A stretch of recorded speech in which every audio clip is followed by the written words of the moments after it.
Hey guys, balik lagi bareng gue Demi di channel Karwal Popcorn, channel spesialis yang khusus bahas film-film Asia terbaik yang berisikan cewek-cewek Asia cantik dan seksi. Cuy, mantap nih ya. Aduh. Karena kalau bukan film Asia, bukan Karamel Popcorn. Kalau bukan cewek Asia seksi cangkul-mencangkul di teras sharing, ini juga bukan Karamel Popcorn namanya. Padi-padi menanam padi apa nih? Film yang akan kita bahas kali ini adalah sebuah film yang bergenre drama romance dari Jepang lagi nih, yang berjudul Living in the Countryside tahun 2020 cuy. Film yang berdurasi tayang 1 jam 58 menit ini rilis per tanggal 11 April tahun 2020 dan dibintangi oleh mbak-mbak rambut pendek banyak di request. Mbak-mbak badan minimalis punya jeruk Bali. Mbak-mbak yang juga ikut mengisi folder kalian di HP yang disembunyikan, yaitu Mbak Emmy Fukandar cuy. Berkisah tentang seorang pria yang pergi menjenguk sang ayah yang ada di desa, yang memutuskan untuk menginap di sana dalam beberapa hari. Berhubung tetangga sebelah ternyata adalah seorang wanita cantik yang membuatnya jatuh cinta, pria ini pun bimbang saat sang tetangga memintanya untuk tinggal bersama dan hidup sebagai pemuda desa. Keputusan apakah yang akan diambil oleh sang pemuda ini di ending cerita? Penasaran gimana lo cerita dari film ini? Siapkan cemilan kalian, langsung aja kita gas ke pembahasannya cuy. Kemelian aku tuh kedai ini. Nadai ini Honson Homaida. Lu kom yang set nidai le. Bet lu malik mengtahu di medai le nadai dai. Skit. Skit.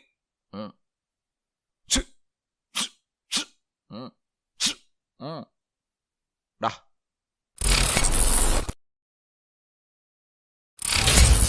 Di awal film kita akan diperlihatkan sebuah pedesaan asri yang berada di pinggiran Jepang, yang di dalamnya terdapat seorang pria sedang searching film berkode. Mas-mas kaum rebahan tidak produktif bernama Kenta.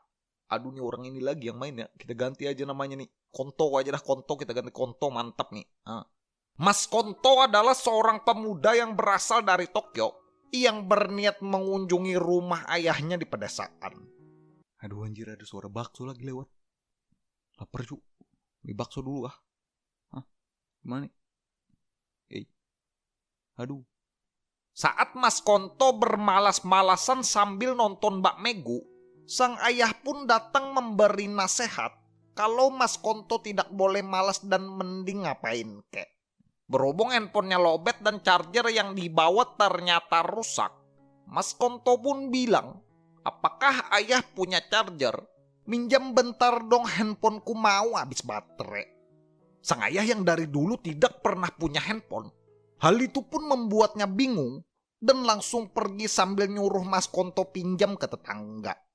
Siangnya, saat cuaca mendung gerimis mengundang, terlihat seorang wanita dari angle belakang yang terburu-buru bergegas untuk mengangkat jemuran.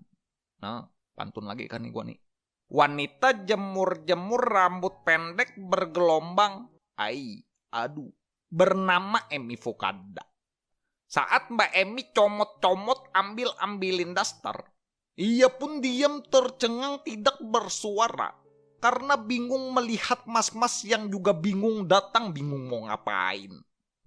Bingung dah. Berhubung Mas Konto ingat kalau ia ingin meminjam charger Mbak Emmy yang ternyata punya, ia pun langsung mengambilkan dan minta Mas Konto untuk menunggu saat Mbak Emmy ingin membuatkan minuman untuk tetangga barunya. Mendengar kalau Mas Konto datang ke desa dan berasal dari Tokyo, Mbak Emmy pun ikut bercerita. Hampir semua teman-temannya Mbak Emmy juga telah pindah ke ibu kota, dan hanya Mbak Emmy yang masih bertahan di desa karena harus menjaga sang ayah. Setelah mengetahui Mas Konto akan berada di desa itu selama 7 hari, dengan niat baik, Mbak Emmy pun mengundang Mas Konto untuk datang berkunjung ke rumahnya kalau Mas Konto lagi gak ada kesibukan. Malamnya, saat makan nasi kari dan sibuk mengunyah timun, Mas Konto yang merasa kalau ia disambut baik oleh Mbak Emmy tetangga sebelah, hal itu pun membuatnya menolak saat ayahnya menawarkan untuk mengantarnya ke kota membeli charger. Mas Konto yang saat itu sudah selesai makan dan bilang ingin segera mandi. Ia pun terkaget saat ayahnya bilang kamar mandi rumah mereka sedang rusak. Yang bikin bingung kamar mandi bisa rusak-rusaknya apa. Charger nggak punya kamar mandi bisa rusak pun lagi-lagi menjadi alasan. Membuat Mas Konto kembali datang ke rumah sebelah. Meminta izin menumpang mandi. Yang berakhir dengan adegan kaget-kaget kagok canggung tapi lumayan. Pokok dari permasalahan pun dimulai. Berniat ingin meminjam charger. Mas Konto yang datang lagi ke rumah sebelah pada besok siangnya. Ia malam melihat Mbak Emi sedang tertidur pulas lewat lingkaran rumah Teletubbies. Konto mengonto yang sudah terlanjur tak sengaja melihat bola-bola Mbak Emi tadi malam. Ia yang tidak tahan. Mas Konto pun bergegas memulai rayap-merayap yang berakhir dengan adegan cangkul gergaji. Malamnya, saat Mbak Emi mencuci mangkuk kerajaan gak pakai sabun, terdengar ada suara orang datang. Yang ternyata itu adalah ayah Mas Konto bawa minuman ngajakin ayah Mbak Emi minum-minum cantik.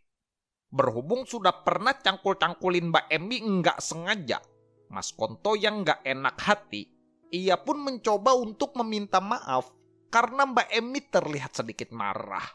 Mendengar kalau Mbak Emi tidak melaporkannya kepada siapapun karena akan membuat Mbak Emi malu, bocah Tamiya pulang maghrib ini pun lagi-lagi mendekat karena ingin kembali menyergap dan bilang kalau Mbak Emi juga enakan sama aku.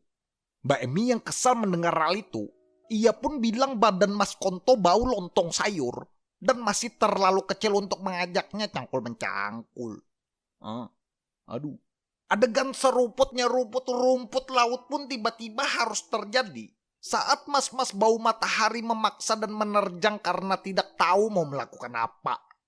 Berhubung sudah 2 kali face to face berhadapan dengan lele-lele jumbo manusia mini, Mbak Emi yang awalnya menolak, ia malah berubah pikiran saat mas-mas gasing Beyblade tiba-tiba datang dan langsung melamun dan bergegas masuk saat Mbak Emi sibuk mengapel.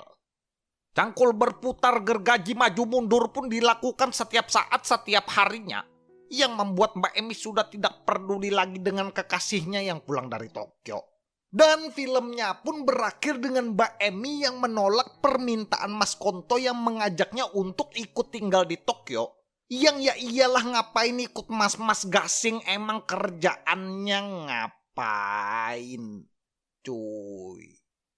Oh, aduh.